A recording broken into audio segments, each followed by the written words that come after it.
semua. Apakah suara saya terdengar? Apakah terdengar? Coba kasih jempol atau apa gitu supaya bisa saya tahu bahwa suara saya terdengar. Oke, good. Baik, saya kemarin diminta sama Tauhid ya untuk nutor SSM. Nah, eh, nanti ujiannya besok ya kalau nggak salah hari Rabu. Nah, SSM tadi saya sudah dapat topik-topiknya itu ada sebentar ya saya lihat dulu. Ada dari ada phase diagram baik yang equilibrium dan non equilibrium, baru ada strengthening mechanism, heat treatment, cast iron, dan heat treatment ALCU ya. Nah, mudah-mudahan itu semua. Oke, untuk tutor kali ini, tutor itu kan persiapan untuk ujian ya, teman-teman ya.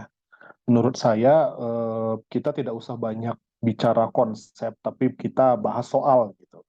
Nah, dari teman-teman semua, apakah ada soal yang bisa kita bahas gitu? Atau bagaimana? Kemarin saya juga udah dikirimin Tauhid soal soal UAS ya, soal UAS tahun 2019. Tapi kalau misalkan ada soal lain juga, nggak apa-apa gitu ya, nggak masalah. Kita bisa bahas juga. Kalau ada boleh, silahkan. Nah, dari teman-teman lebih baik kalau misalkan ada yang bisa usul soal atau usul topik atau ada pertanyaan, kita bisa berangkat dari situ gitu. Apakah ada?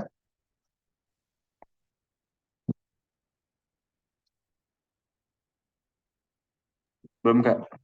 Belum. Oke. Mungkin kita lihat dari apa ya? Dari soal kemarin aja ya, Tauhid ya berarti Boleh, boleh. dari soal yang SSM UAS. Nah, oke, ini tahun 2019. Eh, Mudah-mudahan sudah terlihat ya ini apanya. Nah, ini sudah 2019 UAS 90 menit tutup buku.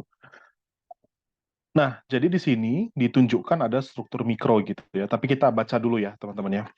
Karena di dalam materi SSM sebenarnya kuncinya yang pertama adalah bagaimana teman-teman bisa mengerti maksud soalnya.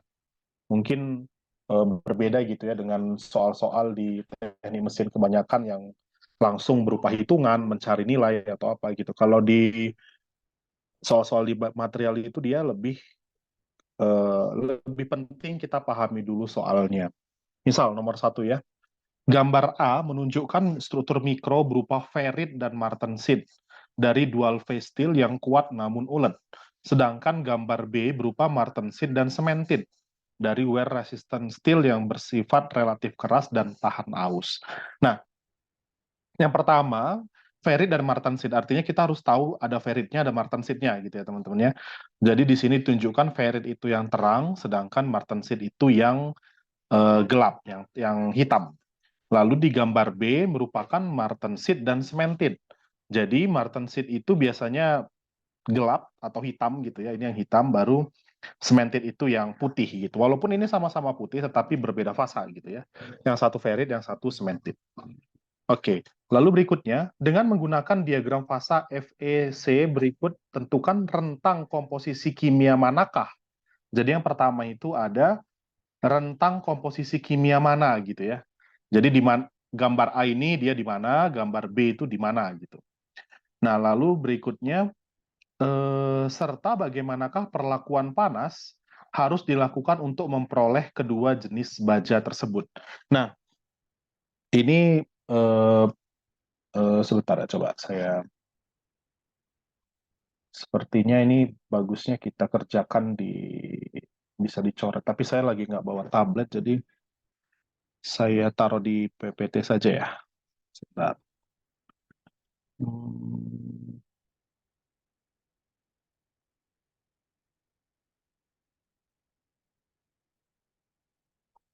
jadi misalkan,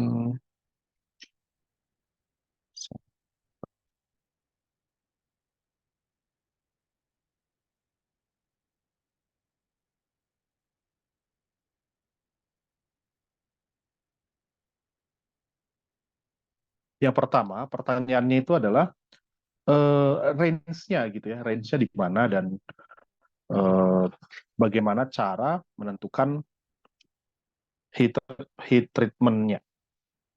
Nah, tadi itu kan pertanyaan fase yang pertama adalah Ferit dan Martensit kalau saya tidak salah ya. Sebentar, saya kasih shift. Yang pertama adalah apa namanya?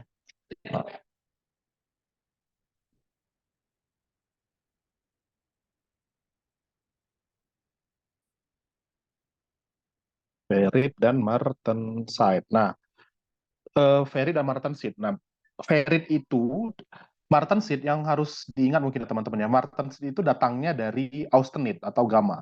Jadi Martensit itu selalu datang dari gamma gitu ya.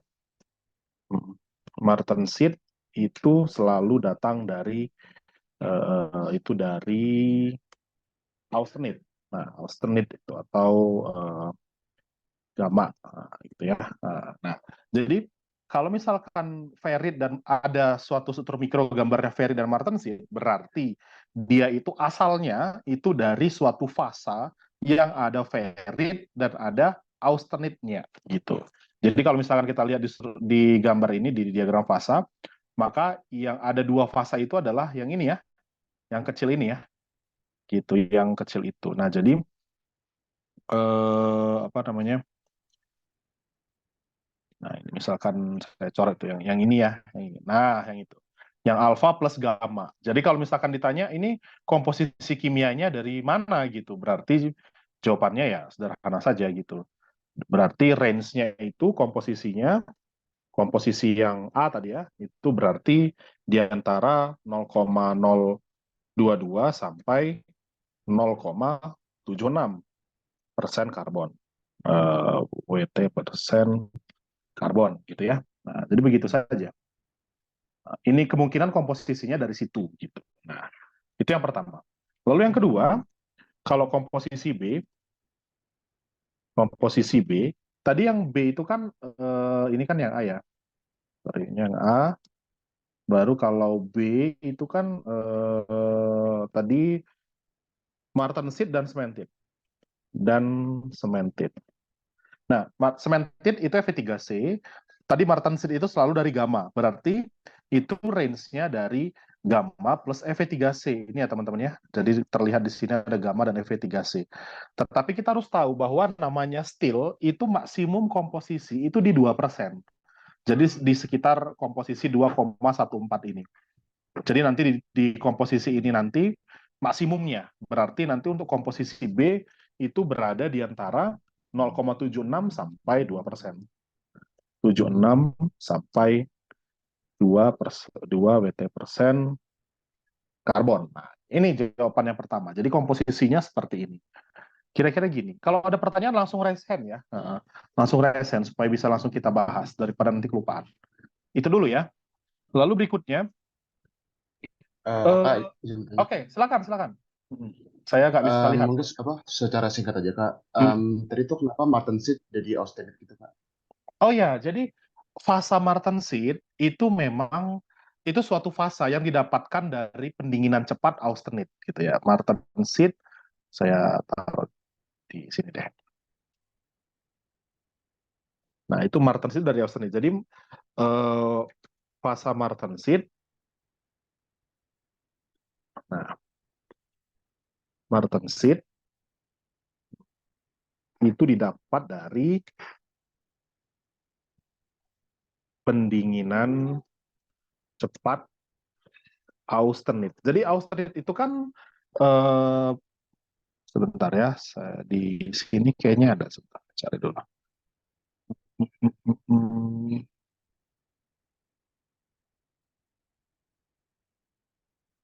Tuh, sudah ini. Sebentar. Di sini.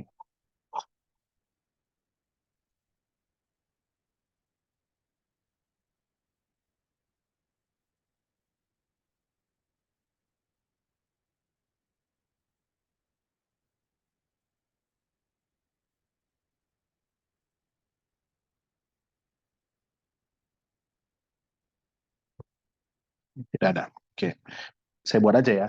Jadi austenit itu kan lambangnya gamma ya. Gamma itu saya coba cari dulu. Gamma. Nah ini baru ini struktur kristalnya FCC. Ini kalau didinginkan, kalau dia bertransformasi, austenit itu kan berada di atas temperatur 727 ya teman-teman ya. Di situ baru ketemu fasa gamma ini. Kalau dia turun, dia akan berubah menjadi alfa gitu ya, menjadi alfa atau ferit. Ferit. Nah ini, bisakah? Oh tidak bisa. Nah gitu, dia akan berubah menjadi alfa. Nah, kalau itu pendinginan lambat. Tapi kalau dia pendinginan cepat, dia akan berubah menjadi ini dalam tanda kurung ini adalah pendinginan lambat. Tapi kalau dia pendinginan cepat, dia akan berubah menjadi martensit gitu. Kalau ini dia BCC. Gitu. Kalau dia pendinginan cepat, dia akan berubah menjadi martensit. Martensit itu dia itu bukan BCC tetapi BCT. Gitu. Dia akan berubah menjadi BCT. Nah, ini menjadi BCT. Body center tetragonal, ini martensit. Ini cepat. Misalkan di quenching gitu ya, dia akan berubah menjadi itu.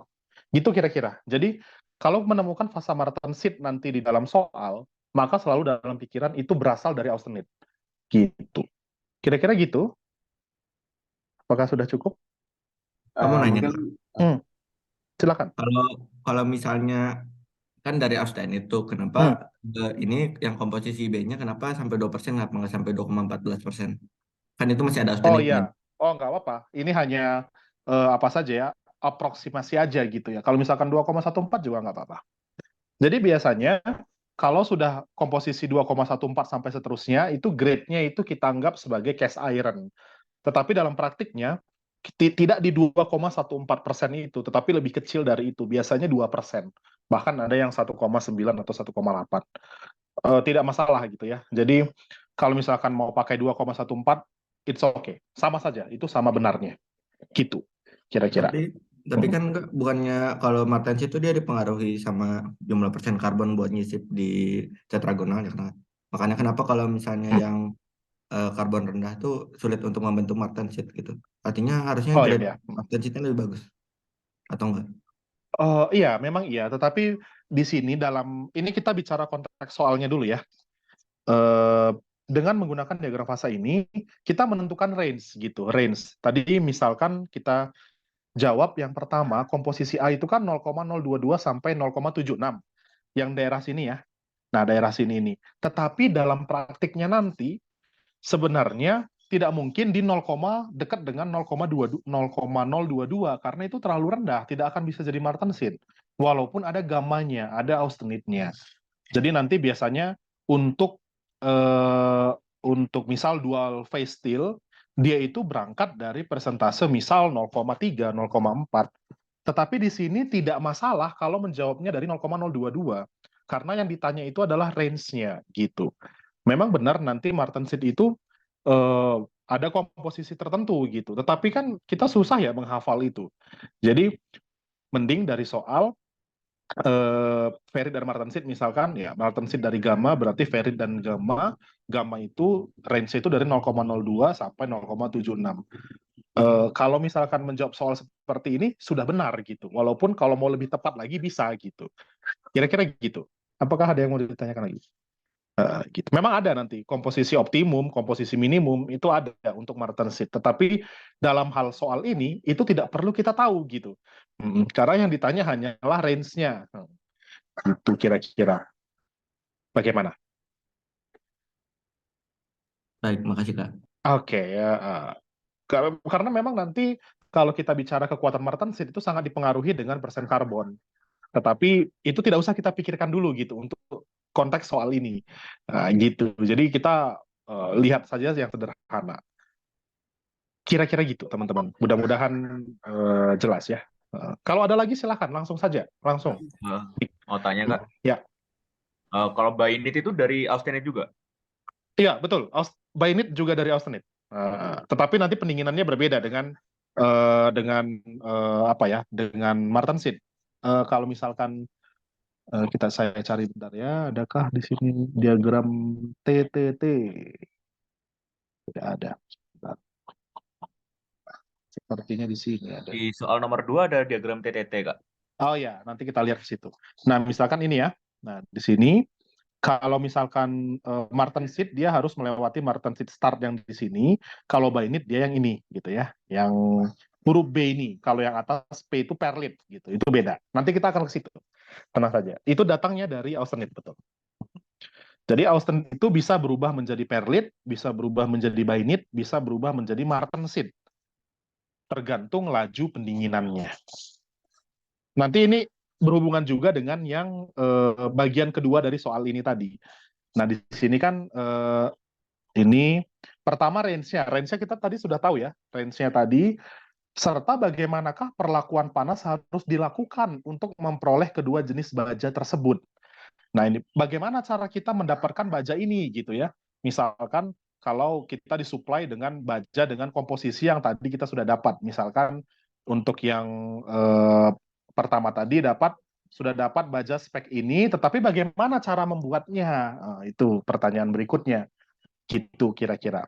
Apakah masih ada? Kalau nggak, biar kita lanjut ke pertanyaan itu dulu. Silakan.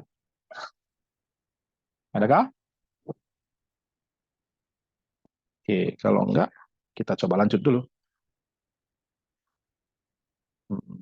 Nah, ini bisa saya hapus dulu gitu ya. Sorry, ini tidak usah dihapus. Nah, ini. Nah, untuk yang soal A, bagaimana cara kita membuat struktur mikro, alfa, dan ferrit, dan martensit? Tadi martensit berasal dari austenit ya, pendinginan cepat. Sehingga caranya yang pertama berarti memanaskan hingga daerah fasa alfa plus gamma gitu ya.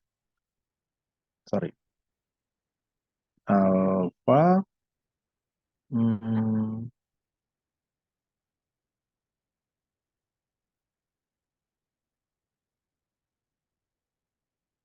Daerah alfa plus gamma. Nah, kira-kira sampai sini bisa dipahami ya teman-teman ya. Jadi untuk mendapatkan ferrit dan martensit kita panaskan dulu.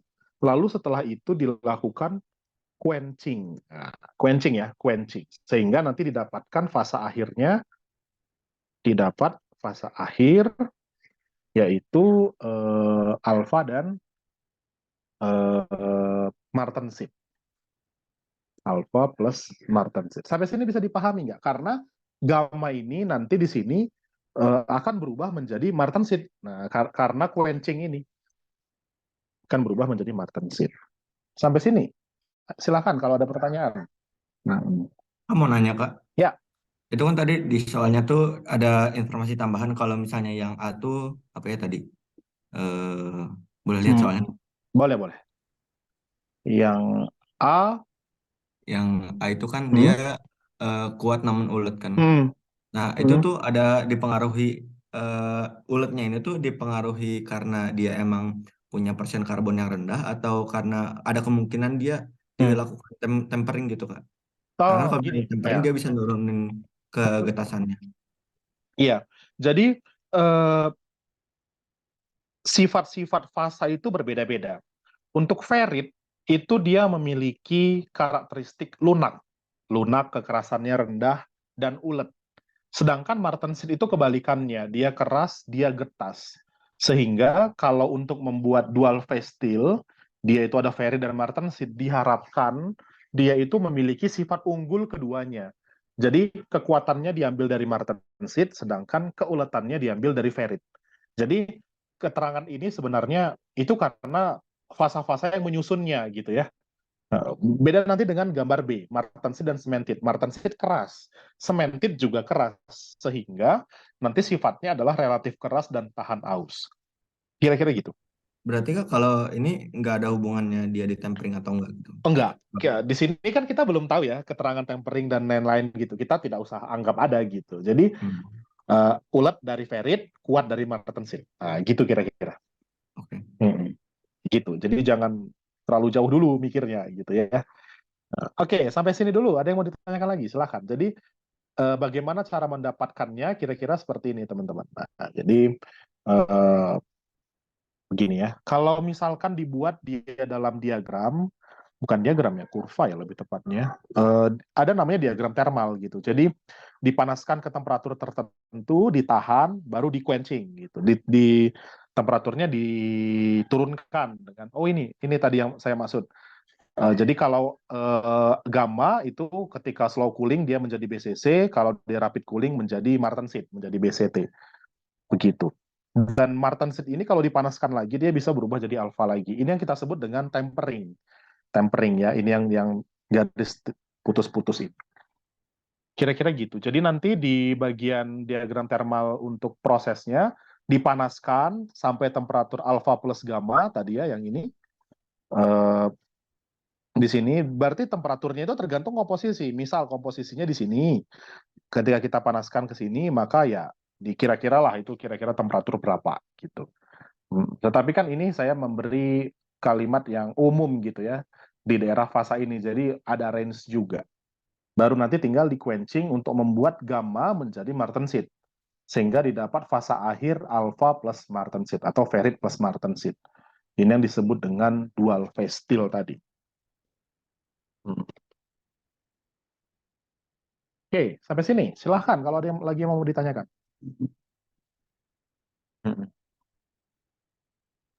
Kak, mau nanya Kak, Mangga. kalau apa? Yang kalau yang di daerah fasa alfa plus gamma itu kalau misalnya Hmm. kita ngomongnya di antara garis A1 sama A3 nggak apa-apa kan? Boleh, Sama aja lebih kan? baik, lebih bagus. Jadi kita biasanya di antara garis A1 dan A3 ya, betul. Betul. Berarti teman-teman diajari juga ya A1 mana, A3 mana gitu ya? Hmm. Cuma kalau kalau di kelas saya sepintas Kak. Sepintas ya. Saya lupa, saya juga ada buat, saya ingat saya. Mana ya? Hmm. Oh ini nih benar. Ini ya, A1 atau A3 gitu ya. Jadi teman-teman untuk A1 itu bentar, mudah-mudahan di sini ada keterangan ya. Nah, misalkan ini gitu ya. Jadi A1 itu yang ini, yang garis pendatar ini, baru A3 itu yang ini, yang miring ini gini ya. Ini A3 namanya. Jadi di antara itu dipanaskan. Gitu kira-kira. Silakan kalau masih ada yang mau ditanyakan sebelum kita ke bagian B. Oke. Kalau nggak ada, kita lanjut. Martensit dan sementit. Tadi kita sudah punya komposisi di antara 0,76 sampai 2,14. Ini 0,76 yang ini, baru 2,14 di sini. Nah, tadi kan kita tahu bahwa martensit datang dari austenit. Berarti harus kita panaskan ke daerah gamma plus Fe3C. Nah, sementit itu Fe3C ya, teman-teman ya. Ya ini, nah Fe3C begini.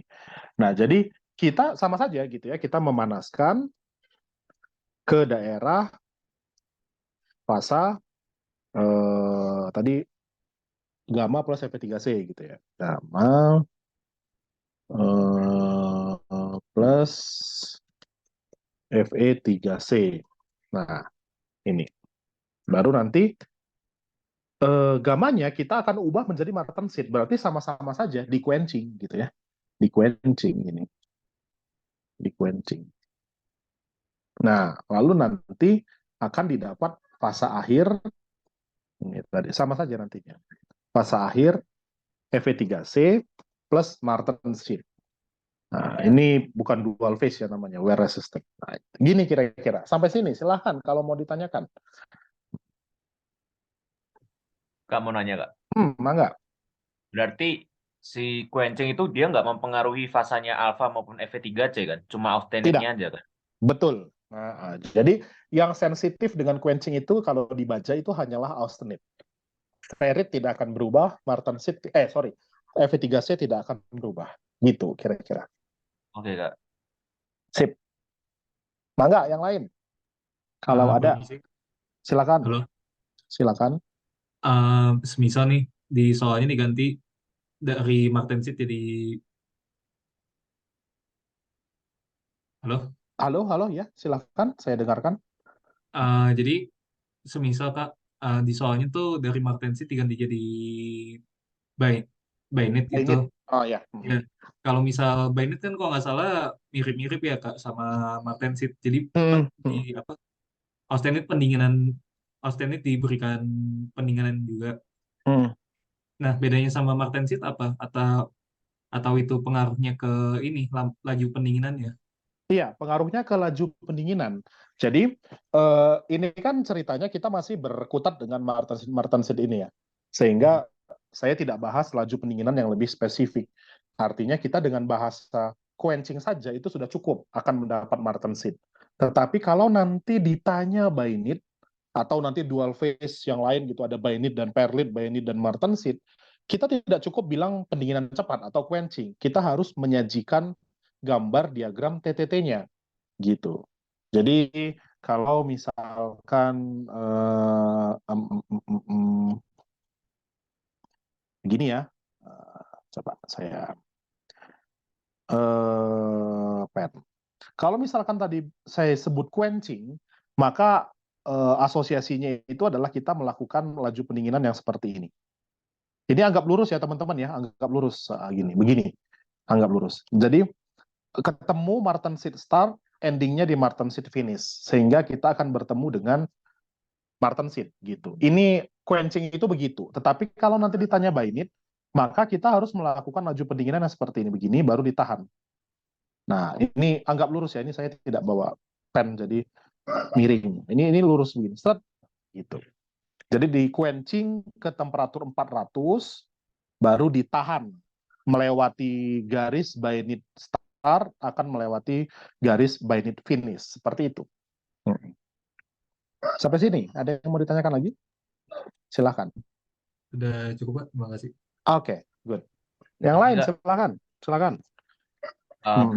Berarti nyimpulin aja sih Kak. Berarti kita nyebut quenching aja itu udah menyimpulkan kita berarti dari Austenit diubah langsung ke Martensit ya Kak ya. Betul, Nggak ada kata-kata Bainit lah di antara situ. Tidak, tidak. Itu Martensit biasanya kalau quenching itu, gitu. Oke, kasih Kak. Yup.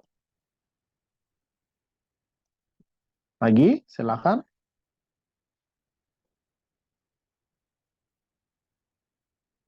Ada? Oke. Kalau tidak ada, kita bisa lanjut. Mudah-mudahan jelas ya. Oke. Nah, lalu berikutnya, nah ini diagram TTT ya. Seorang mahasiswa tugas akhir melakukan proses heat treatment pada baja eutectoid. Nah, baja eutectoid artinya komposisi kimianya itu tepat di titik eutectoid, yaitu 0,76%, gitu ya, 0,76% atau 0,8. Ini adalah diagram TTT-nya. Nah, lalu sampel dari heat treatment memiliki kekerasan sebesar 400 Vickers dengan struktur mikro yang terdiri dari fasa Perlit, Bainit, dan Martensit, yang masing-masing fasanya memiliki kekerasan 200 Vickers, 400 Vickers, dan 800. Yang pertama, ini dulu ya, kita coba kerjakan ini di PPT tadi ya, sebentar. Ini misalkan saya pindahkan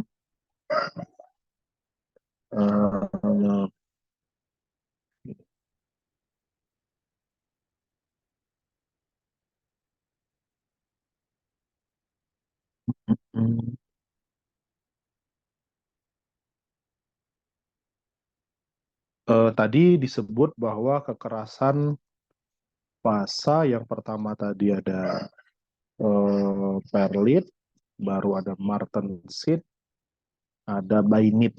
Nah, Perlit tadi Perlit 200, 400, 800. Berarti ini 200 V, Martensit 800 V, dan Bainit 400 Kers. Jadi memang Bainit itu akan lebih lunak daripada Martensit, tetapi dia akan lebih keras daripada Perlit. Itu selalu begini.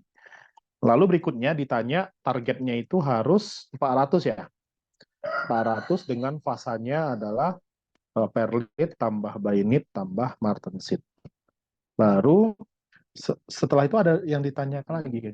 Buatlah dua kemungkinan persentase pada sampel trisomia 400 dengan kemungkinan pertama fraksi fasa perlit sebesar 50%. Berarti yang A itu fraksi perlit 50% gitu ya. Yang B fraksi perlitnya 60%. Nah, baru dia ngasih tahu juga bahwa ada cara mengukur kekerasan akhir dengan menggunakan law of mixture ini, gitu ya. Yang ini. Di mana H itu adalah kekerasan dan F itu adalah fraksinya. Nah, bentar. Oke, ini coba kita pakai. Ini nih, law of mixture-nya begini. Oke, maka di sini nanti caranya adalah ya, kalau yang A ini 400 HV sama dengan frase perlitnya 50%, berarti 0,5 dikali dengan 200 baru ditambah dengan fraksi fraksi bainit dikali dengan 400 baru ditambah dengan fraksi martensit dikali dengan 800 gitu ya, di mana fraksi perlit tambah fraksi bainit tambah fraksi martensit itu sama dengan 1. Jadi begini saja teman-teman caranya nanti. Ini tidak usah saya selesaikan sampai akhir ya, karena ini nanti kemungkinannya akan banyak gitu. Tapi bebas, nanti yang penting dua persamaan ini dipenuhi gitu. Kira-kira gini. Sampai sini ada yang mau ditanyakan dulu. Untuk yang 60% juga sama saja. Ini ya. Gitu. Ini berarti 0,6. Dah, gini aja. Ada yang mau ditanyakan? Silakan. Ini B ya.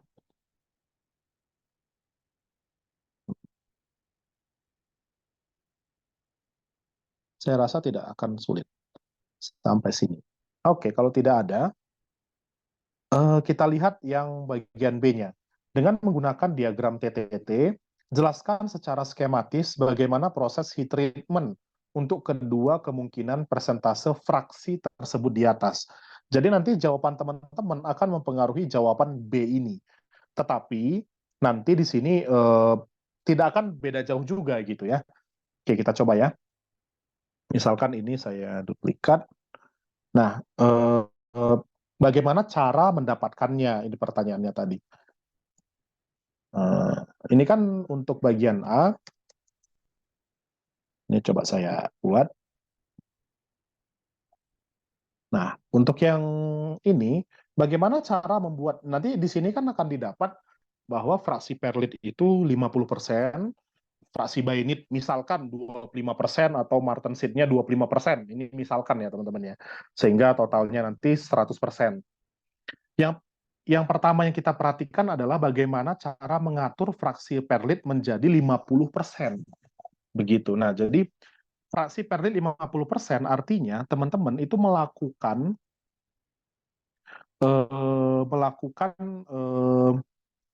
apa namanya? Transformasi isotermal itu sampai 50%. Ini saya coba aja ya. Ini saya coba segini. Nah, mudah-mudahan terlihat. Pen, yang pertama dulu gitu ya. Yang pertama, ini kan perlit nih. Kita harus perhatikan di mana posisi perlit, di mana posisi bainit, dan di mana posisi martensit. Nah, prinsipnya ketika nanti kita mau ketemu martensit, kita tinggal quenching saja. Nah, pertama fraksi perlit 50%. Maka nanti teman-teman dari austenit berarti ada proses pemanasan menuju austenit ya. Berarti yang pertama yang dilakukan adalah yang ini adalah memanaskan ke atas temperatur berapa ini? ke atas temperatur eutectoid ya berarti ini. Memanaskan hingga di atas temperatur eutectoid atau lebih besar dari 727 derajat Celcius ya. 727C. Nah, dipanaskan sehingga nanti fasanya itu semua fasa full gamma ya, full austenite. Nah, full austenite. Lalu berikutnya, setelah menjadi austenite, baru fasanya kita atur. Fasanya kita atur. Nah, jadi dari austenite, nanti ini di quenching ke, kita kan mau menuju perlit ya, berarti nanti kita quenching sekitar sini, di sekitar daerah di bawah huruf A ini. Jadi misalkan ke temperatur 600. Nah, temperatur 600 kita dinginkan, kita target ke situ gitu.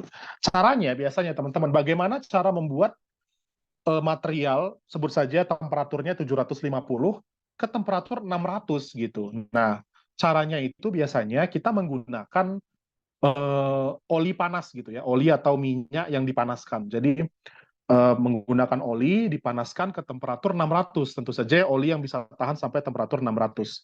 Yang titik didihnya itu di atas itu atau titik titik uapnya di atas itu. Kita panaskan ke situ atau menggunakan garam cair di temperatur itu kita celupkan ke situ gitu. Sehingga secara teori kita nanti akan menurunkan itu sampai ke temperatur 600, secara prakteknya juga bisa kita lakukan. Sampai di temperatur 600, maka kita akan mencari perlitnya dulu. Perlitnya 50%. Nah, perhatikan ini ada garis 50% ya. Jadi, garis titik-titik ini menandakan transformasi sudah terjadi sebanyak 50% pada sumbu mendatarnya. Jadi ini kita akan tahan di temperatur 600 sampai perlitnya 60%. Nah, perlitnya 50%. Di sini artinya perlit sudah 50% gitu. Sudah 50%. Nah, gitu ya. Nah, perlit sudah 50%. Nah, di sini perlit sudah 50% ini kemudian kita quenching untuk dapat bainit. Ini ya bainit. Kita akan mencari bainit, kita akan membuat bainit. Jadi ketika perlit 50% berarti sisanya itu masih austenite, teman-teman. Sisanya itu masih austenite. Sisanya masih austenite. Sehingga ini kita turunkan lagi. Kita turunkan lagi ke temperatur, sebut saja ke temperatur 500. 500 kita sudah bisa ketemu bainit ya. Ini ya, temperatur ini ya. 500 ini. Nah, ini. Kita bisa ketemu bainit. Jadi kita turunkan lagi ke temperatur 500 begini di sini. Nah, misalkan di sini nih. Kita turunkan. Jadi caranya bagaimana menurunkan dari 600 ke 500? Sama saja seperti yang tadi. Misalkan kita menggunakan garam cair atau menggunakan oli panas yang temperaturnya berbeda, baru habis itu ditahan lagi. Misalkan kita memerlukan fraksi bainit 25%, maka nanti silakan saja ini diukur panjangnya gitu ya, seperempatnya di mana gitu, 25%-nya di mana. Misalkan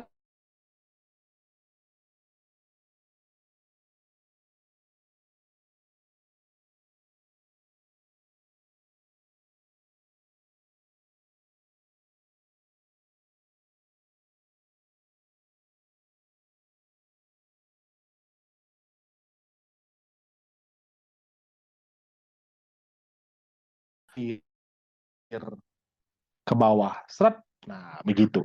Kira-kira. Jadi nanti dia akan ketemu dengan martensit langsung. Sampai sini, apakah ada yang mau ditanyakan atau ada yang kurang jelas? Silakan. Permisi Kak, Ya. ini aku nggak tahu Kak, aku doang atau temen yang lain juga. Tapi tadi yang pas Kakak ngejelasin nyampe 500 itu suaranya kepotong. Oh, suaranya putus ya? Oke, nggak apa-apa. Kita ulang lagi aja. Oke, jadi untuk tadi sampai perlit 50% sudah oke ya? Perlit 50%. Jadi ini kita tahan di temperatur 600 sampai tercipta perlit 50%. Yang ini nih, yang tanda X ini. Sampai 50%, sampai garis titik-titik ini. Lalu berikutnya, kita akan mencari bainitnya. Kita akan mendapatkan bainitnya. Dengan cara apa? Kita turunkan temperaturnya ke temperatur 500. Ke temperatur 500, lalu kita tahan lagi. Kita hold di temperatur yang sama, di 500 ini, sampai kita dapat bainit 25% ini bainitnya. buy need-nya gitu ya, 25%. Lalu berikutnya, sisanya martensit itu cukup di quenching di air langsung sampai ke temperatur ruang. Sampai ke temperatur ruang sehingga dapat sisanya menjadi martensit gitu. Jadi yang pertama dicari perlitnya, lalu buy need, lalu martensit gitu. Untuk A dan B itu sama saja caranya, tetapi ini fraksi perlit 60%, berarti ya dilebihin dikit lah nanti di sini gitu ya. Dilebihin dikit di sini gitu. Nanti buy need-nya juga akan dipengaruhi juga. Jadi buy need mungkin tinggal 15%, martensit-nya sekian persen gitu misalkan. Kira-kira gitu. Kamu nanya Kak, Ya, kalau untuk panjangnya itu ngukurnya dari mana ke mana ya? Maksudnya ini 25% tuh dari awal dia turun ke 500 ini terus di holding atau gimana? dari ini garis yang paling kiri sampai garis yang paling kanan di sumbu mendatar. Misal ini ya teman-teman ya, di temperatur 400 nih. Saya tarik garis mendatar, ini anggap saja lurus. Ini sampai sini itu adalah 100% gitu. Kebayang? Jadi kalau 50%-nya tinggal dibagi dua di sini gitu misalkan. Setengahnya lagi di mana? Di sini gitu misalkan. Nah, Terus caranya begitu kalau saja. kalau ini yang Mm. buy need 25% tuh ini garisnya dari mana ke mana? Tergantung mau temperatur berapa ya. Misalkan tadi 500, maka di sini nantinya. Gitu. Di daerah sini. Tidak sampai garis di titik ini. Tidak masalah, nanti diperkirakan saja panjang garisnya nanti harusnya berapa. Gitu. Berarti 25% tuh karena dia Dari perhitungan ya. dari Dari sini ya Kak ya? perhitungan. Dari sini ke sini ya berarti. Dari, betul ya, begitu. Kira-kira gitu. Saya Kalau cuma kalau kalau memperkirakan holding gitu. time yang ininya nggak ngaruh. Holding time yang mana? Yang ini kan ada garis ini nih. Yang ini. Ya. Itu kan nanti apanya? Posisinya gitu. Kamu kan memang panjangnya sebesar ini, tetapi posisinya itu kan harus di sini gitu. Karena dari perlit ya. Tadi berangkatnya kita ya. Gitu. Hmm. Ini kan satu garis yang tidak terputus harusnya. Ini. Set, set gitu. Kalau panjangnya holding time ini maksudnya berapa? Itu apa berapa lama atau berapa persen gitu ngaruhnya? Berapa lama? Berapa lama? Ya. Karena ini kan waktu ya, sumbu X-nya sebenarnya. Tetapi nanti diperkirakan saja bagusnya nanti berapa persen. Jadi begini teman-teman, ini kan 100% kan begini ya. Jadi 50%-nya yang garis titik-titik, ini 50%.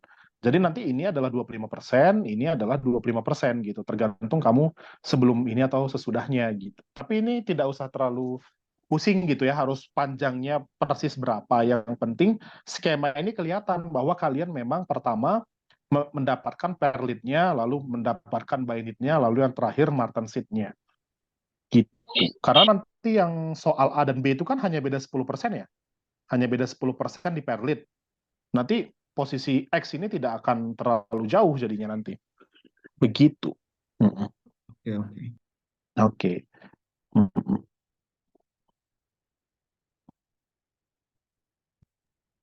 Eh, Komisi Silakan. Silakan. mau nanya sekali lagi. Hmm. Eh, Sebenarnya itu kalau misal kita misalnya nyari fraksi perlit 50% itu kita harus benar-benar mutlak di 500 derajat atau sebenarnya kita pilih suhu mana aja bisa tapi harus kira-kira aja gitu pendinginannya di Hmm. mana. Eh, di temperatur manapun bisa sebenarnya. Tetapi perhatikan, kalau kita mencari perlit, maka harus di daerah P ini. Berarti di antara 700 sampai 550 ya ini. Gitu. Di antara itu berarti. Gitu. Ya kalau kamu di 700 ya bisa, tapi ya ujung banget gini kan. Kalau mau ke Bainit malah mundur jadinya gini. Nggak bisa Ya. gitu. Jadi ya diatur saja gitu. Ya paling enak di 600 baru turun ke 500 atau ke 400. Bisakah? Kalau ke 400 juga bisa sepertinya bisa. 400 juga bisa gitu. Tapi kalau 300 tidak bisa gitu. 300 kamu tidak ketemu apapun gitu. Kalau misal pendinginannya kayak gini bisa nggak Kak? Tunggu aku ini. Mau share screen atau bagaimana? Atau dicoret? Aku anotit aja anotit. Oke, silakan. Coba. Ini misal kita ketemu di Bennett 50% kan ini. Pas mau turun ke sini nih atau enggak gimana ya jelasnya? Pendinginannya itu bisa kayak gini nggak sih Kak? Alurnya atau kita benar-benar harus quench ke Oh bawah ya, nggak bisa. habis Tidak Oh, nggak bisa, bisa. karena begini, kalau kamu menggunakan garis yang miring seperti itu, kamu harus lihat nih secara fisis ya, temperatur dan waktu. Bayangin kamu buat miring gitu ya, begini, seret gitu. Artinya setiap waktu itu udah beda temperatur ya, Hmm. beda temperatur. Nah, bagaimana cara membuat seperti itu? Sulit sebenarnya. Kita tidak menggunakan diagram TTT, tidak menggunakan diagram isotermal, tapi nanti ada namanya diagram CCT. Misalkan begini, kalau kamu memanaskan baja di temperatur 900, lalu kamu keluarkan dari tungku, lalu kamu diamkan di luar, di udara. Itu kan penurunan temperaturnya itu kan tidak langsung ya, tidak langsung jadi temperatur kamar toh, tapi Iya, betul. pelan-pelan toh. Nah, seperti itulah yang tadi kamu garis tadi. Tapi kita tidak menggunakan cara itu. Karena eh, proses pembuatan bainit dan perlit itu kan sangat dipengaruhi waktu. Sehingga turunnya 600 ke 500 atau 700 ke 600 itu harus cepat gitu ya. Harus cepat. Makanya tadi saya bilang pakai garam cair atau pakai oli panas gitu supaya dia langsung ke situ temperaturnya. Jangan Oh, nunggu pelan-pelan per detik gitu. Enggak, kita malah nggak dapat apa-apa, nanti dapat perlit doang. Nah, gitu. oh iya, jatuhnya continuous cooling ya itu ya. Continuous cooling jadinya gitu. Iya. Oke, Mm-mm. makasih Kak. Oke. Mm-mm. Ada lagi? Kak, mau tanya Kak. Mhm. Saya sebenarnya masih agak bingung cara bacanya si diagram ini Kak. Soalnya Hmm. misal ya Kak, kita detailin ya Kak ya. Itu Hmm. berarti kan dia pertama dari suhu eutectoid dia didinginin sampai 600. Di Mhm. 600 dia kalau misalnya kita pakai angka, dia di holding time-nya misal sampai 2 sekon lah. Karena Betul, bawahnya kan lock kan Kak. Nah, betul. dia Hmm. sampai 2 sekon. Nah, habis 2 sekon tuh dia di quenching Kak berarti. Iya, di temperatur 500, pindah Di lagi. quen Nah, di gitu. quenching sampai 500. Hmm. Nah, habis di quenching sampai 500 itu dia di holding lagi sampai 10 detik gitu Kak. Betul. Hmm. Berarti berarti kan kayak setelah quenching terus ditunggu 10 detik sampai 10 detik baru di quenching lagi kan Kak? Ke air untuk dapat martensit Ya, ya. Betul. ke air untuk Betul begitu. jadi martensit. Hmm. Nah, Betul. ini saya izin annotate ya Kak ya. Silakan.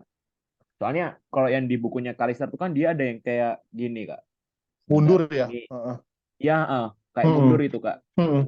Dia ini turun gini, terus sini, dia putus di sini, terus Hmm. dia mulai lagi dari sini, tapi sini itu kayak ada titik-titiknya gini. Iya. Hmm. Nah, itu Betul. bedanya apa Kak? Itu sama saja. Gini ya, tadi seperti saya bilang, kita misalkan tadi dari 750 ke 600, baru tahan sampai perlit 50%. Nah, sisanya itu kan austenit ya. Jadi kalau kamu turunkan lagi ke bagian ini yang tempat yang ini X, saya buat ini Y misalkan, ke Y, itu kan seakan-akan kalau saya bilangnya austenit sisanya akan berubah menjadi bainit gitu. Tetapi austenit sisa ini dengan austenit yang awal kan sama saja sebenarnya. Tidak beda toh. Ya, ya. Yang belum berubah ini. Tapi Kalister bilang ini austenitnya dimulai dari sini gitu, misalkan dari sini. Ya enggak apa-apa, sama saja gitu.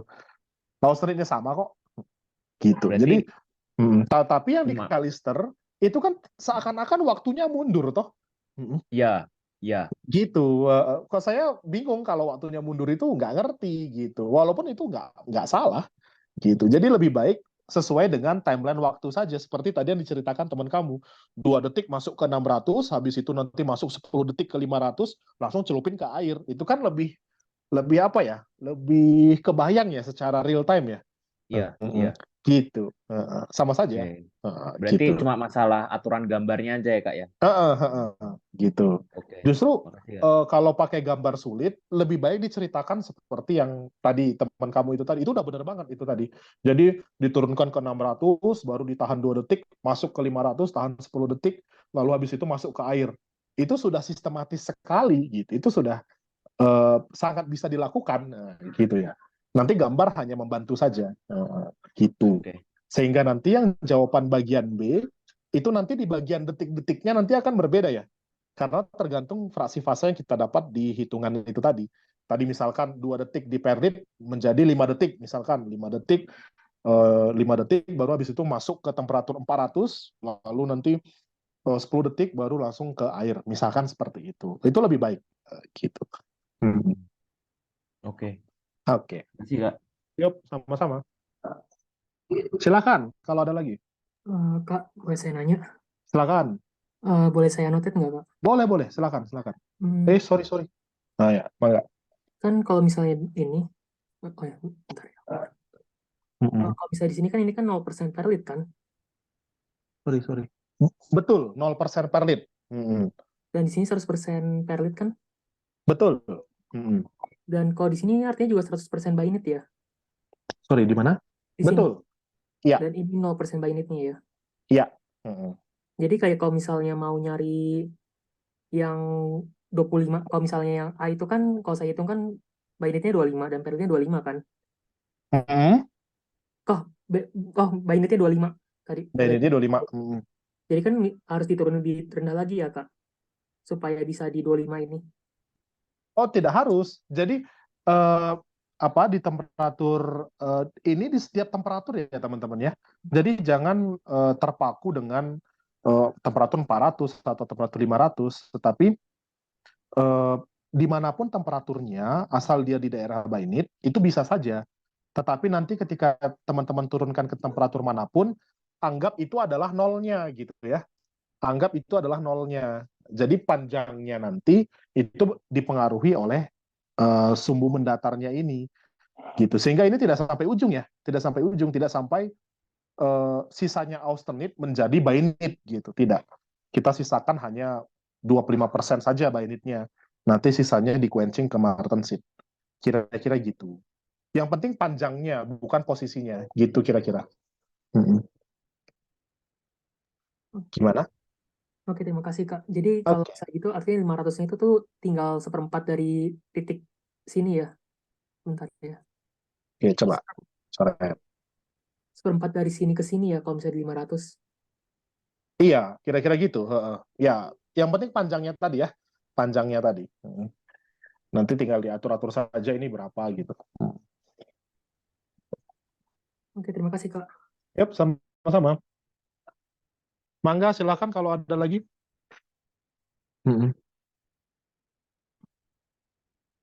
Oke. Yang B juga sama, teman-teman, tapi nanti yang bagian waktu-waktunya akan berubah karena fraksi Baini dan martensitnya itu juga akan berubah.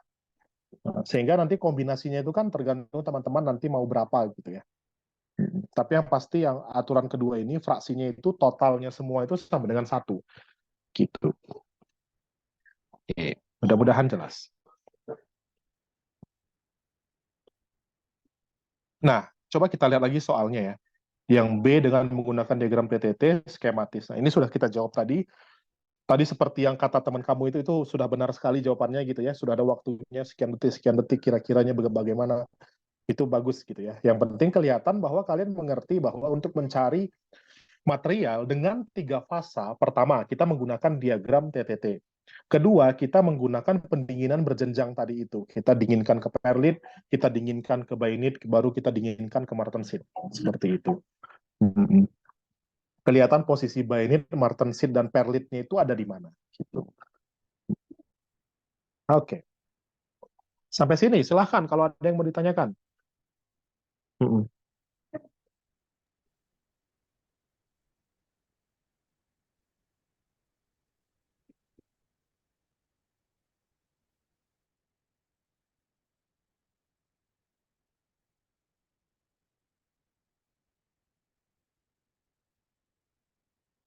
Oke ya.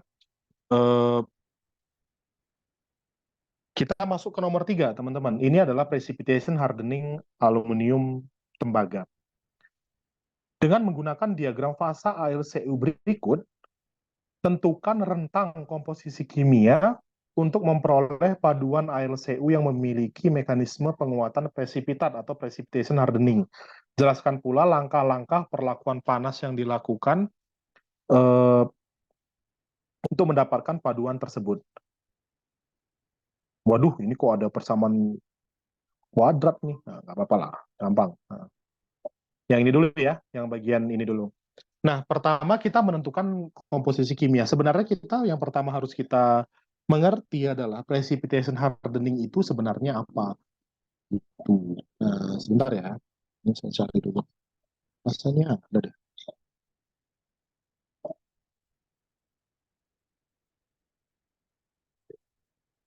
Nah, ini pada paduan aluminium.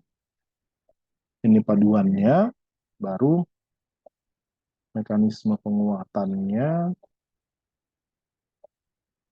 Nah, ini ya teman-teman ya. Jadi, untuk range komposisi, kita harus melihat syarat ini, syarat paduan agar bisa dilakukan proses precipitation hardening. Nah, jadi syaratnya itu adalah memiliki penurunan komposisi seiring turunnya komposisi salah ini, turunnya temperatur. Maaf, saya ubah dulu. Temperatur. Temperatur ya. Nah, jadi ini misalkan dari temperatur T0 ini sampai T1 ini kan temperatur turun terus ya. Seiring dengan penurunan temperatur terjadi penurunan komposisi dari C0 ke C alpha ini. Jadi perhatikan ini teman-teman. Ini adalah syarat pertamanya. Lalu kedua dapat membentuk super saturated solid solution. Super saturated solid solution itu seperti ini logikanya. Misalkan teman-teman memiliki suatu material di temperatur ini temperatur A ya saya buat. Nah, di temperatur A komposisinya adalah C0 misalkan. Lalu teman-teman akan turunkan atau temperaturnya diturunkan gitu ya ke temperatur B. Ke temperatur B. Komposisinya jadi berapa? Komposisinya kan jadi lebih kecil dari C0 ya teman-teman ya. Sebut saja ini komposisinya adalah C1 misalkan, C1. C1 itu jauh lebih kecil daripada C0. Artinya kalau ini adalah A dan B, AL dan CU yang tadi di alfa itu akan keluar, tidak ada di dalam fasa itu lagi. Nah, itu kalau kita diinginkan secara lambat. Kalau kita diinginkan secara lambat, artinya ada proses difusi. Jadi si CU tadi itu bisa pergi keluar pelan-pelan. Sehingga nanti di temperatur B kita dapatkan komposisi CU-nya kecil, yaitu sebesar C1. Nah, kita kembali ke baja tadi, teman-teman. Tadi kan kita memiliki austenite ya. Austenite, kalau didinginkan secara lambat, itu akan menjadi alfa, akan menjadi ferrit gitu. Tetapi kalau misalkan didinginkan secara cepat atau quenching, itu akan jadi martensit. Tadi sepertinya di atas ada ya. Saya coba lihat. Nah ini, kalau dia rapid cooling, dia akan martensit. Nah, yang dimaksud dengan solid saturated solid solution itu diharapkan misalkan dari fasa alfa ini, kalau teman-teman quenching, itu dia tetap fasa alfa, tidak berubah jadi martensit. Gitu ya, tidak berubah jadi martensit. Itu yang diharapkan. Nah, itu yang disebut dengan super saturated solid solution. Jadi bayangkan kalau teman-teman punya fasa alfa, komposisinya C0, sebut saja C0 ini adalah 4% gitu ya, 4%. Lalu seharusnya dia di C1 gitu, di temperatur B. Sebut saja C1 itu adalah 1%. 1% ini ya, 1%. Jadi kalau misalkan alfa ini di quenching sampai temperatur B, lalu harusnya dia 1, tetapi dia bisa menyimpan 4, berarti dia itu sudah kelewat penuh toh, kelewat saturated. Jadi itu disebut sebagai super saturated solid solution. Nah, itu bisa dilakukan pada paduan AL dan CU. Gitu. Jadi kalau kita masuk ke dalam soal tadi, soal yang tadi, yang ini, tentukan komposisi kimia untuk memperoleh paduan AlCu yang memiliki mekanisme penguatan presipitat. Nah, jadi kita tinggal lihat yang ini, diagram fasanya mana ya? Nah, ini diagram, bukan. Ini dia diagram fasanya ini. Nah, berarti komposisi kimianya di mana? Tentu saja yang komposisi kimianya harus lebih kecil dari titik ini ya, titik ini ya. Jadi lebih kecil sekitar ini, kalau tidak salah ini besarnya 5,14% atau berapa ya ini ya. Ini. Kalau nggak salah ini 5% ya. Kalau di soal 5,65 Kak. Oh, 5,65 ya, 5,65. Sorry, ada. Oh, di soal ada diagramnya. Sebentar, Ada saya Kak. lihat dulu. Kita lihat di soal saja. Nah, 5,65 ini ya. Ya, kita buka aja di sini ya.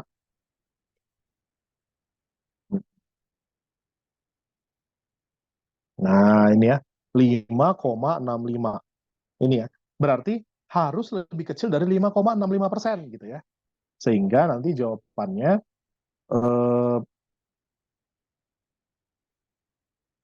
di ring komposisinya antara 0 hingga 5,65 WT persen CU. Nah, gitu ya. Ini range-nya, teman-teman. Tadi ditanya apa ya? Range-nya, betul, range-nya. Lalu untuk eh, bagaimana caranya, nanti kita akan coba bahas. Tapi sampai sini dulu, ada yang mau ditanyakan? Silahkan.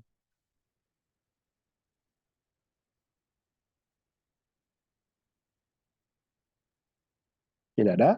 Apa, kita lanjut. Lalu kita akan melihat bagaimana eh, apa namanya proses penguatan presipitat. Nah, yang pertama, komposisinya tadi sudah ada antara 0 sampai 5,65. Kita ambil saja misalkan persentasenya itu 4% gitu ya. 4%. Nah, 4% CU. Nah, yang pertama kita lakukan adalah memanaskan hingga fasa 100% alfa. 100%, wis, 100% alfa tadi ya, 100% alfa. 100% alfa. Nah, ini. Sehingga kalau di sini, kalau dari 4%, teman-teman perhatikan, 4% kan di sini ya. 4% kan di sini, baru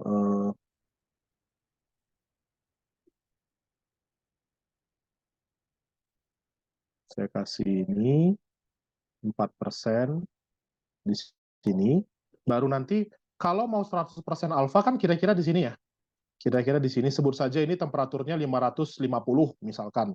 Nah, misalkan ini adalah 550 derajat Celcius, 550 C.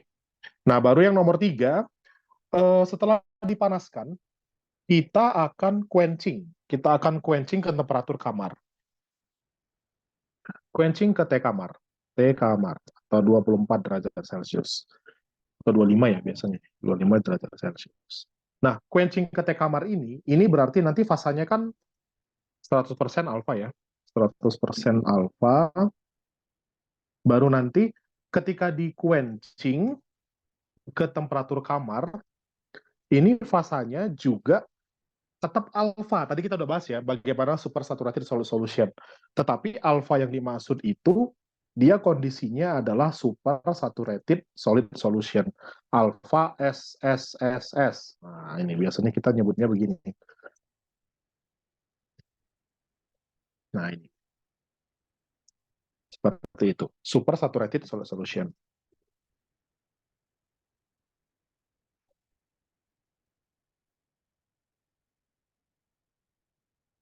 Nah, lalu berikutnya, setelah supersaturated solid solution, artinya dia fasa alfa itu, dia itu penuh dengan Cu. Presipitat itu adalah kumpulan atom-atom Cu. Jadi kita akan memberikan sedikit energi kepada si fasa itu supaya atom-atom Cu itu bisa mengumpul, bisa berkumpul.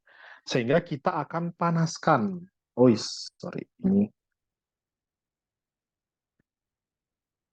kita akan panaskan lagi, panaskan ke temperatur yang lebih kecil daripada temperatur ini, teman-teman. Jadi proses 4% Cu menjadi fase alfa itu kan di sekitar 500 ya. Ini, perhatikan ini 500. Temperaturnya berarti harus lebih kecil dari 500 derajat Celcius.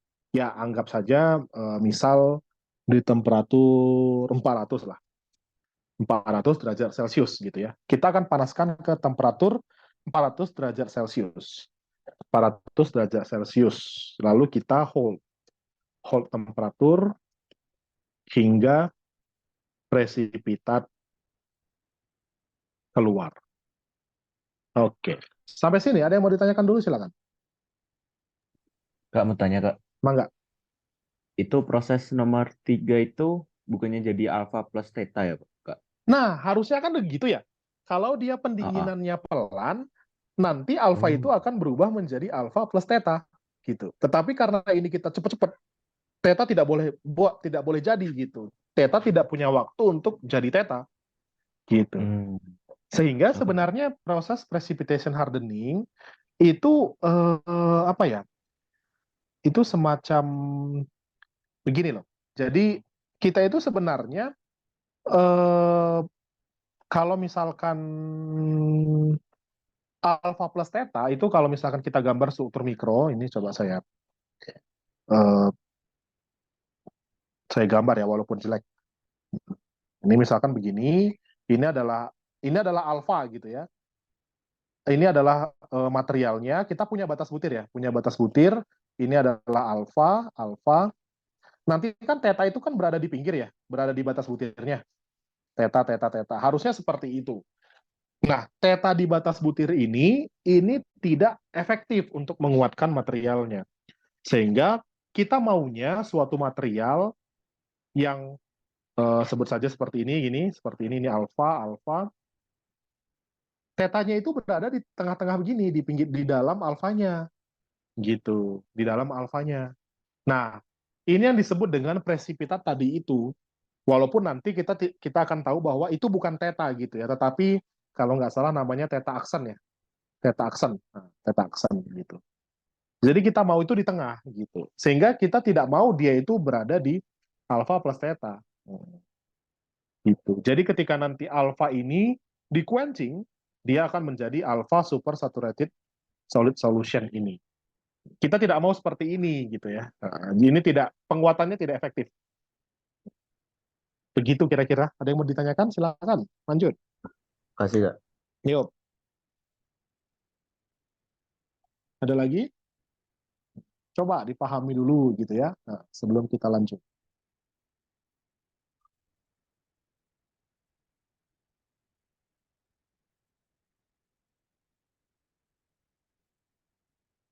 Saya sambil lihat. Kak, mau tanya sih, Kak. Silakan. Itu si holding time-nya itu kan sebenarnya itu nanti ada di soal kelanjutannya ya, Kak ya. Itu didefinisikan Iya.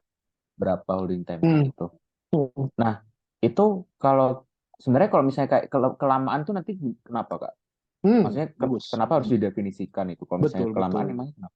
Betul. Jadi kalau misalkan tadi setelah menjadi alpha supersaturated solid solution, lalu kan kita panaskan ya, holding time tadi ya, di 400 derajat Celcius tadi. Nah, nanti akan ada perubahan kekuatannya. Jadi semakin lama holding time-nya, dia akan naik, tetapi sampai suatu saat dia akan turun lagi. Itu yang disebut dengan overaging. Kita tidak mau dia overaging, karena dia kekuatannya turun gitu ya. Kekuatannya turun tidak optimum, tidak seperti yang kita inginkan. Itu sebabnya aging time itu perlu adanya definisi tadi itu, berapa lama gitu, supaya dia menjadi theta double aksen ini misalkan, atau theta aksen juga nggak apa-apa. Tapi dia kalau sudah jadi theta seperti awal berarti ada tetanya. Kita nggak mau seperti itu. Kekuatannya tidak optimum. Gitu. Oke, Kak. Oke. Silakan yang lain.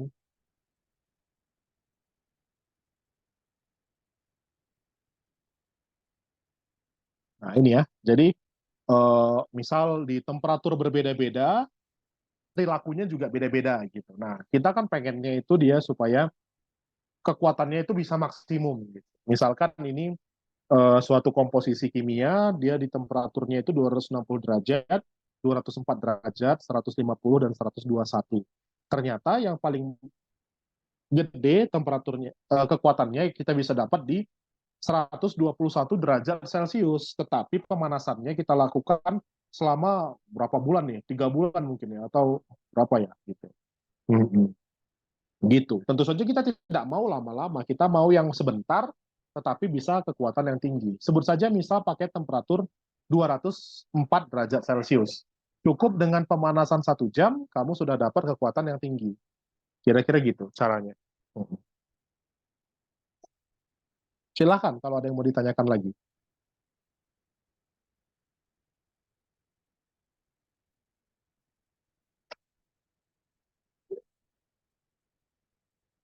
Ada lagi?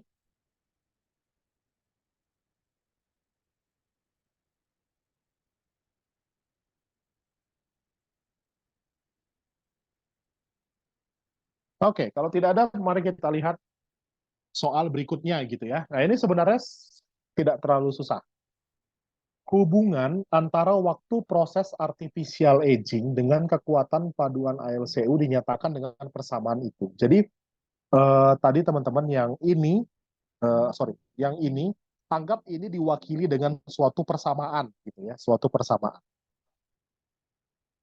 Dengan persamaan ini pada temperatur 160 dan 190. Dengan T adalah waktu aging dalam jam, T itu dalam jam, sigma dalam megapascal.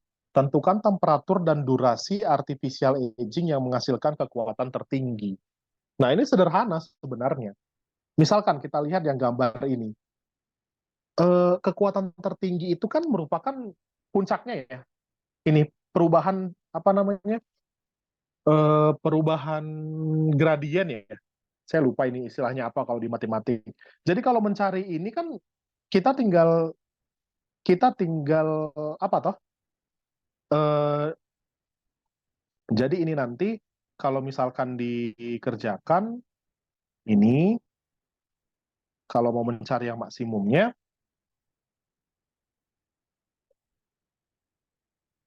ini kalau misalkan saya salah istilah tolong diperbaiki ya teman-teman ya.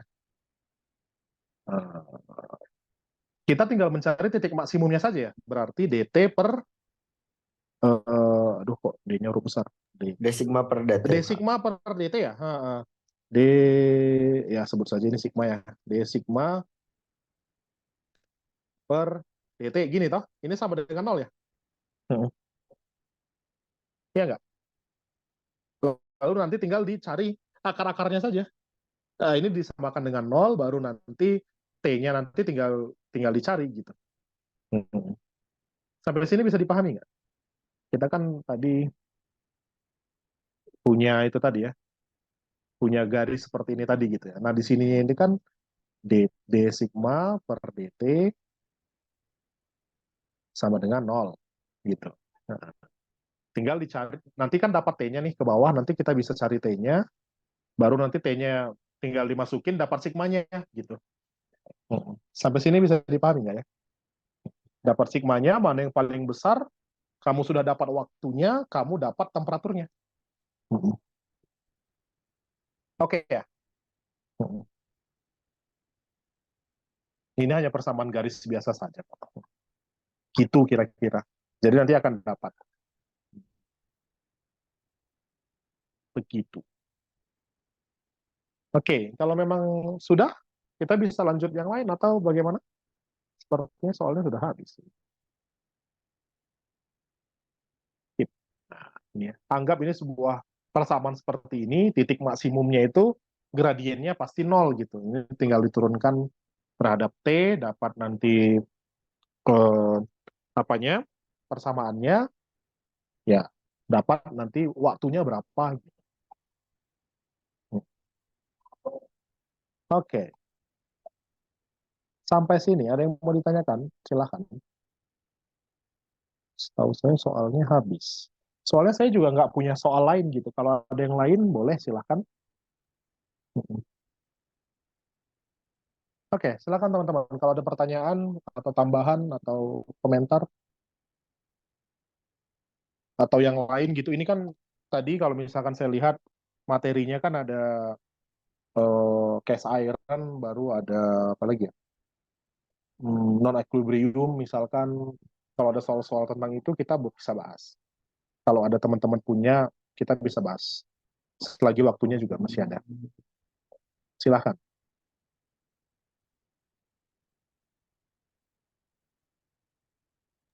Permisi Kak, Hmm, ini lebih ke nanya konsep aja sih Kak. boleh, silahkan. Kalau misal TTT itu kan time temperature transformation diagram Hmm, ya kalau nggak salah. hmm. Kalau misal CCT itu continuous Continuous cooling cooling. Hmm. diagram. Nah, kalau misal kemarin aku baca-baca sama belajar dikit, perbedaan antara kedua itu sih katanya kalau misal di diagram TTT itu temperaturnya itu konstan. Jadi perubahan fase dalam temperatur konstan dalam waktu tertentu. Hmm, Sedangkan kalau misal di CCT katanya itu continuous cooling, jadi ada hmm, cooling rate-nya. Itu hmm. benar nggak, Kak, esensi perbedaannya atau ada yang lebih detail lagi?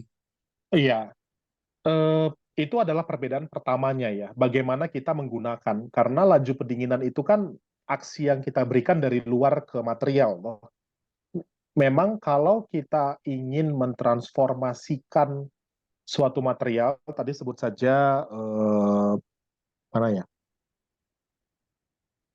dari austenit menjadi bainit, nah, seperti di gambar ini tadi. Kita lakukan di temperatur yang isotermal, di temperatur 400, sebut saja 400 tadi ya. Nah, untuk mendapatkan martensit, kita tidak harus lakukan seperti itu gitu. Kita bisa lakukan continuous cooling. Perbedaan pertama adalah pemakaiannya. Cooling rate-nya akan berbeda. Sebenarnya kalau kita dalami lebih dalam lagi, gambarnya itu juga akan berbeda. Saya nggak. Nah, ini teman-teman. Kita lihat ya. Nah, eh, perbedaannya itu, ini yang garis putus-putus itu adalah garis TTT diagram, sedangkan garis yang tebal itu adalah continuous cooling. Jadi perhatikan di sini, posisi hidung kurvanya berbeda. Apa namanya, walaupun bentuknya mirip, tetapi waktunya kan berbeda ya. Posisinya itu dia agak beda gitu. Dan juga untuk CCT, dia itu kepotong di tengah. Kepotong di sini gini ya, kepotong di sini. Kalau TTT kan tidak, dia bisa sampai bawah. Kalau continuous cooling itu kan tidak pernah bisa kita mendapatkan transformasi yang di bawah sini gitu. Itu tidak akan pernah bisa kita lakukan. Tetapi kalau menggunakan TTT itu bisa. Kita bisa turunkan ke temperatur 300 baru tahan gitu ya. Kalau CCT itu tidak bisa.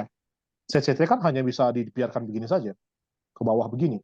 Nah, mau nggak mau kan harus dari atas ya gitu. Nggak akan yang bawah nggak akan kena. Kira-kira gitu perbedaannya. Posisinya juga akan beda. Seperti ditunjukkan di gambar itu.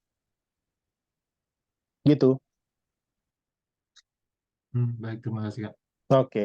Ada lagi, silahkan.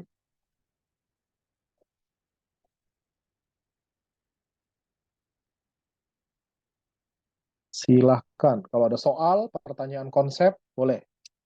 Kita masih ada waktu.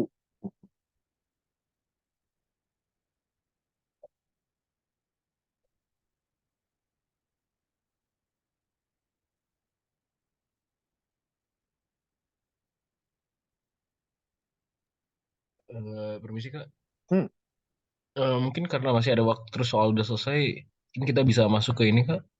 Materi di tahun ini semester ini tuh ada besi cor Hmm. tambahan itu. Jadi mungkin kita bisa bahas itu Kak, request. Hmm. Hmm. Punya soal nggak ya? Atau bagaimana gitu? Ya tentang besi cor. Saya soalnya nggak punya soal-soal itu. Oh nggak ada sih Kak, soalnya Nggak yang ada ya? yang angkatan 20 juga mereka nggak ada ujian loh. Yang 2000 yang yang 19 gitu, 19 Hmm. nggak ada ujiannya, mereka dapat tugas besar doang. Hmm.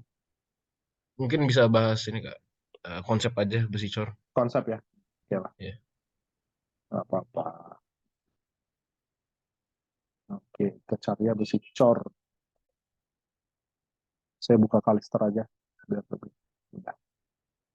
Hmm. Hmm. Hmm.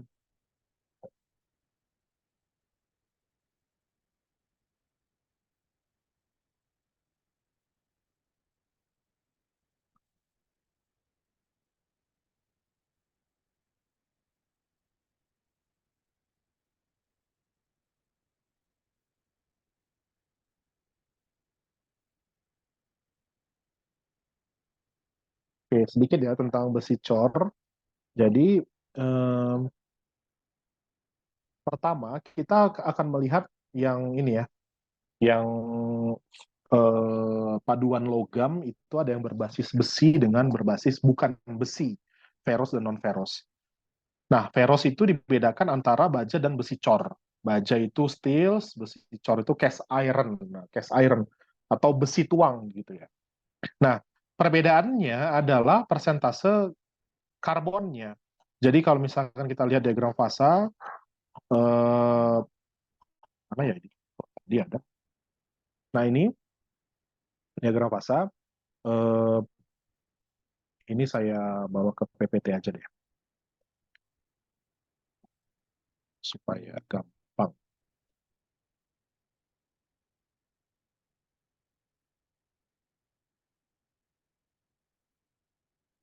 Ini, kalau kita lihat, baja kita definisikan yang ini ya, daerah sini, komposisi ini nih. Komposisi 2,1 ke sana. Nah, ke sini. Sini. Sisanya ini adalah cast iron. Nah, cast iron.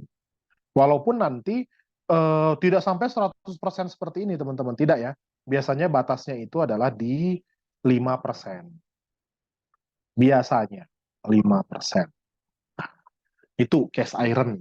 Nah, keunggulan dari cast iron ini adalah, coba teman-teman perhatikan, yang pertama, ini adalah temperatur lelehnya, temperatur meltingnya. Kalau baja itu kan di atas ini semua ya, di atas 1400 ke atas gitu. Kalau cast iron itu di bawah itu. Misalkan 1200 itu sudah ada itu cast iron yang sudah meleleh di situ gitu. Sehingga nanti kalau misalkan kita lihat dari sejarah, sebenarnya yang disebut dengan Iron Age, zaman besi itu, besi yang dipakai itu bukan baja, tetapi besi yang dipakai adalah cast iron. Jadi steel itu adalah teknologi yang lebih baru daripada cast iron. Karena temperatur proses dari cast iron itu jauh lebih rendah daripada baja.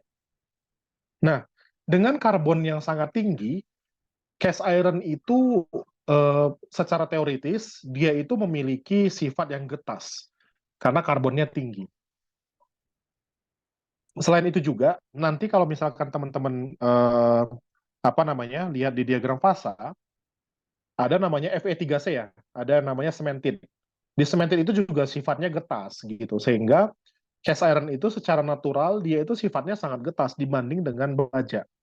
Kalau misalkan teman-teman tahu aplikasi cast iron itu yang paling mudah dilihat itu adalah alat masak, nah, skillet itu ya, yang dari cast iron. Nah, itu sangat getas. Atau yang biasa dijadikan apa itu cah kangkung itu kan ada piringnya gitu ya, atau stick itu ya, yang piring panasnya itu dari cast iron. Itu juga apa sifatnya getas. Nah, cast iron ini di dalam aplikasi mechanical memang banyak dipakai dalam komponen mesin, tetapi dia itu tidak akan menerima beban dinamik. Kenapa? Karena beban dinamik itu sangat rentan terhadap fatigue, terhadap terhadap patah fatigue. Patah fatigue itu kalau misalkan materialnya getas, dia sangat mudah patah. Sehingga dia biasanya komponennya itu statis, entah menjadi casing atau menjadi bantalan seperti itu. Dia tidak pernah dijadikan poros, dijadikan roda gigi, itu tidak pernah seperti itu. Nah, cast iron dengan komposisi persen karbon di antara 2 sampai 5, dia akan tadi itu ya, dia akan menjadi getas. Sehingga dilakukan proses heat treatment gitu ya, proses heat treatment untuk menurunkan kegetasannya. Caranya bagaimana? Karbon yang banyak itu tadi kan dalam bentuk Fe3C ya, Fe3C. Nah, ini kan senyawa, ini senyawa namanya. Senyawa ini bersifat sangat getas. Sehingga karbonnya itu kita usahakan karbonnya itu keluar gitu ya, keluar menjadi apa? Menjadi kumpulan karbon yang kita sebut dengan grafit. Nah, jadi nanti di dalam cast iron kita akan menemukan banyak grafit. Grafit itu apa? Grafit itu sama seperti isi pensil. Itu persis sama. Jadi itu adalah apa namanya? senyawa karbon gitu ya, ya hanya kumpulan karbon saja, grafit. Nah, dengan adanya grafit itu kalau kita uji keras, sifatnya itu tidak keras teman-teman. Dia itu lunak sebenarnya, sehingga kekerasan cast iron itu akan turun. Kekerasan cast ironnya turun, tetapi keuletannya akan bertambah. Sehingga kita akan mengenal jenis-jenis cast iron berdasarkan grafit tadi itu. Saya coba buka Kalister lagi ya. Kamu nanya Kak, Ya, tapi silakan. bukannya piston rod tuh dia terbuat dari cast iron ya? Dia menerima beban Oh dinamis. iya, iya, betul. Nanti kita lihat dulu cast iron yang mana yang dipakai gitu ya. Jangan-jangan memang cukup ulet untuk itu, gitu. Karena nanti ketika kita bicara jenis-jenis cast iron berdasarkan grafitnya, ada yang ulet memang, namanya ductile iron. Itu yang struktur mikronya seperti gambar B ini. Ini cukup untuk jadi beban dinamis.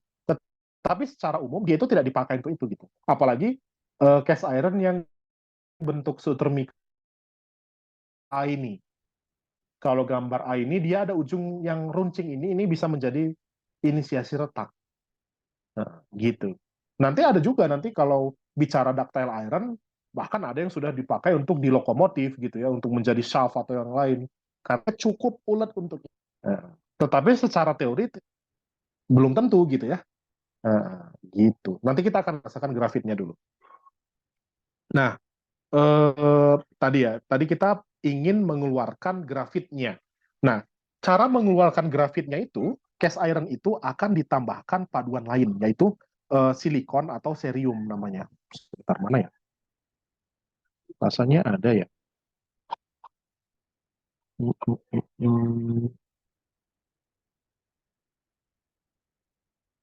Oh, magnesium ya, magnesium atau cerium.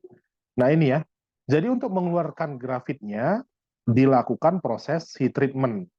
Heat treatment. Yang pertama, kalau kita memiliki cast iron sesuai dengan diagram fasa, sesuai dengan diagram fasa itu artinya kalau kita dari cair kita turunkan ke bawah, ini akan menjadi ada gamma, ada alpha plus Fe3C perlit, lalu ada Fe3C proeutectoid ya.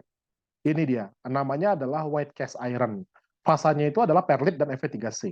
Perlit itu yang terang, perlit itu yang garis-garis, Fe3C itu yang terang.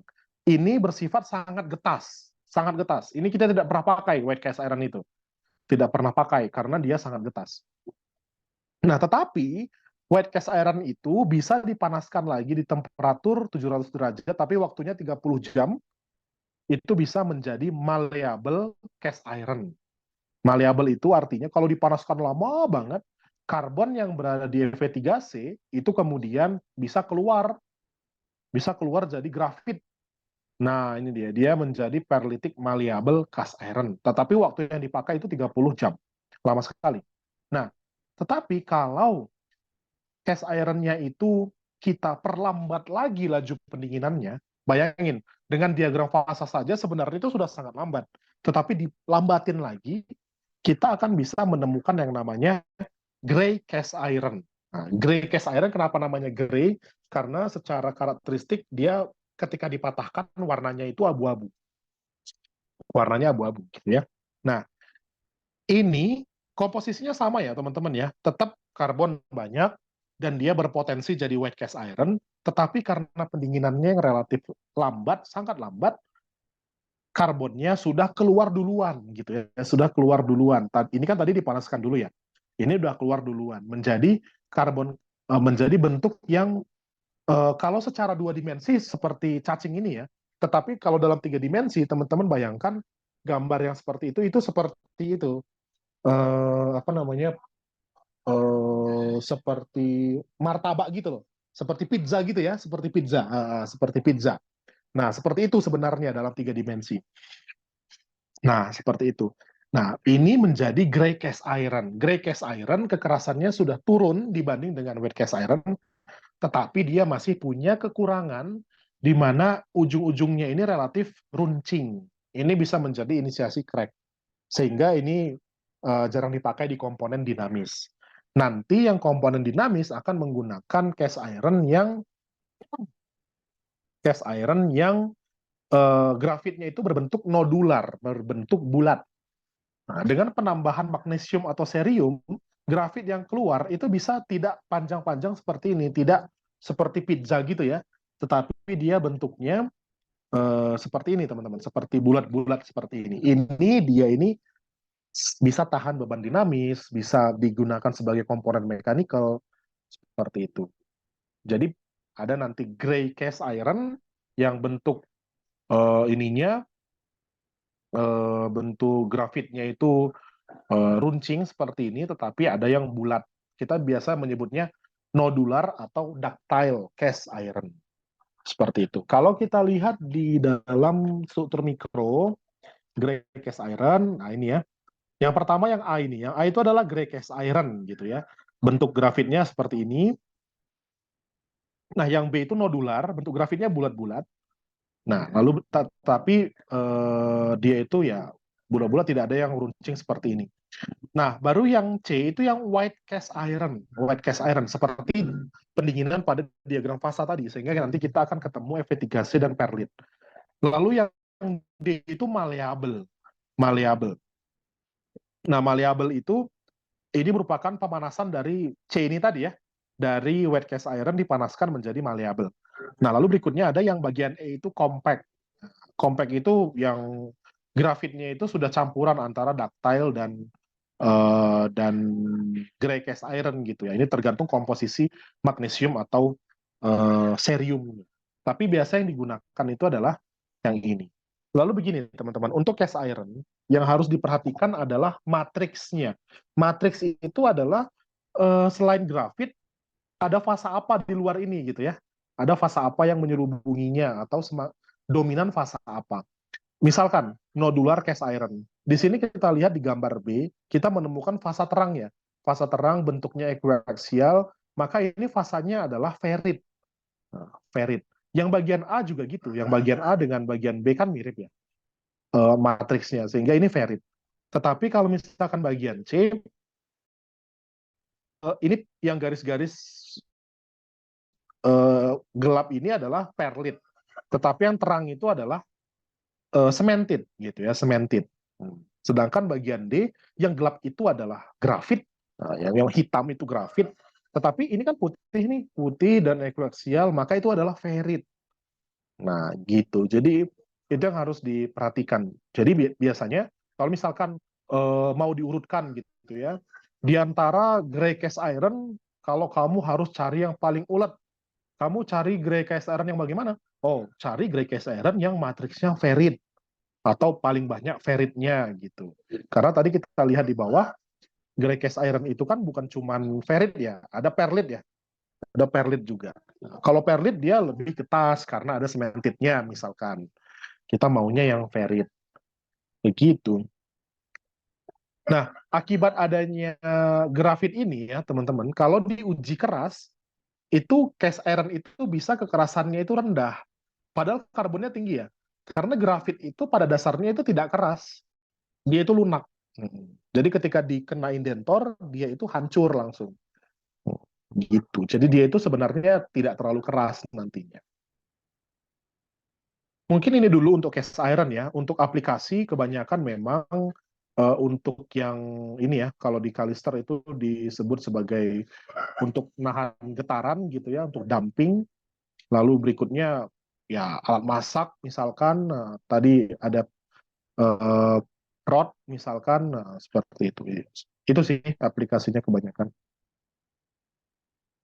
Bisa dilihat di Kalister lah, lebih jelas. Ada lagi yang mau ditanyakan?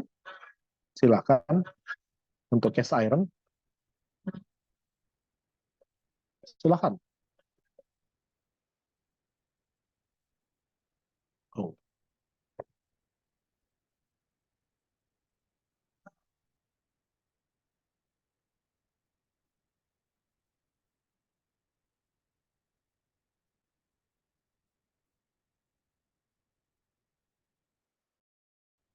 Oh ya, tadi itu ada juga yang diagram fasa equilibrium dan non equilibrium ya, teman-teman ya. Kita coba ulang dikit ya. Apa itu yang equilibrium, apa yang non equilibrium. Nah, jadi untuk yang equilibrium itu artinya di dalam proses transformasi, misalkan pendinginan atau pemanasan, terjadi difusi yang sempurna ya. Terjadi difusi yang sempurna antara pelarut dan terlarut. Nah, gitu. Jadi misalkan di sini adalah Cu dan Ni. Misalkan di awal transformasi terbentuknya alfa, alfanya misalkan eh, ini berapa persen? 40% gitu ya, 40%. Dia akan di akhirnya itu dia menjadi 40% alfa gitu, 40% nikel gitu di alfanya gitu. Semuanya terjadi seperti itu secara merata karena nikelnya itu dianggap bisa difusi, bisa jalan-jalan. Tetapi pada kenyataannya tidak seperti itu, teman-teman. Tidak seperti teori tadi itu. Kalau misalkan di awal yang membeku itu 52% nikel, maka di endingnya itu kita akan dapat lebih kecil dari itu bahkan. Ini ada kan di sini? Tidak ada ya? Ya, dapatnya yang 40% justru yang luar gitu ya, yang misalkan yang gambar gambar ini deh, gambar yang ini 40% itu bagian terluar gitu. Bahkan yang bagian terluarnya itu hanya 25%, 31% dan 25%. Di paling dalam itu baru 52%. Ini disebut sebagai segregasi komposisi. Jadi di dalam suatu fasa itu tidak seragam komposisi kimianya. Di tengah banyak nikelnya, di pinggir tidak banyak, justru malah lebih kecil dari yang seharusnya. Seperti itu. Itu non-equilibrium. Biasanya yang terjadi secara nyata, real, itu yang non-equilibrium. Tetapi untuk belajar menuju sini, kita harus belajar yang equilibriumnya dulu. Kira-kira gitu. Jadi ini dalam satu fasa itu dia komposisinya bisa beragam sekali. Itu kita sebut sebagai segregasi komposisi tadi itu. Silakan kalau ada yang mau ditanyakan terkait ini atau yang lain.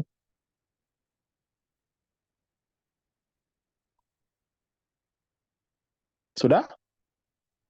Sudah sangat jelas? Siap ujian?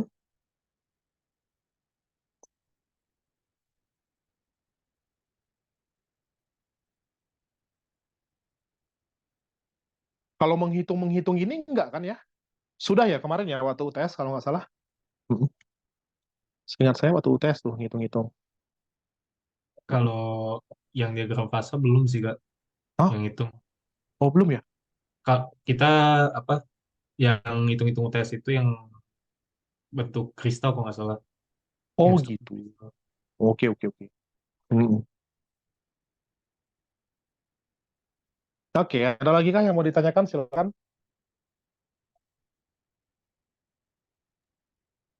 Kak, Hmm. mau tanya yang hitung-hitung ini. Hmm. Kan biasanya ya Kak ya, biasanya kalau saya ingatnya tuh dulu gini tuh, kalau matek itu kan kita disuruh ngitungnya tuh kayak di titik mana nanti alfanya berapa, liquidnya berapa gitu kan. Hmm. Nah, itu kalau kita bisa nyari alfanya itu dia terdiri berapa persen SN, berapa persen PB itu bisa Kak? Bisa dong. Dan itu justru yang paling awal sebentar ya. Dari alfanya sendiri terus itunya sendiri gitu Kak, betanya sendiri.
Eh, gue baru diinfoin. Jadi katanya tempatnya Kak Dery listriknya mati. Jadi kayaknya diudahin aja ya. Dip, Baik. ya, ya, udahlah. Gue mau pilih divisi tutor. Terima kasih buat yang hadir. Semoga besok bisa. Amin, amin.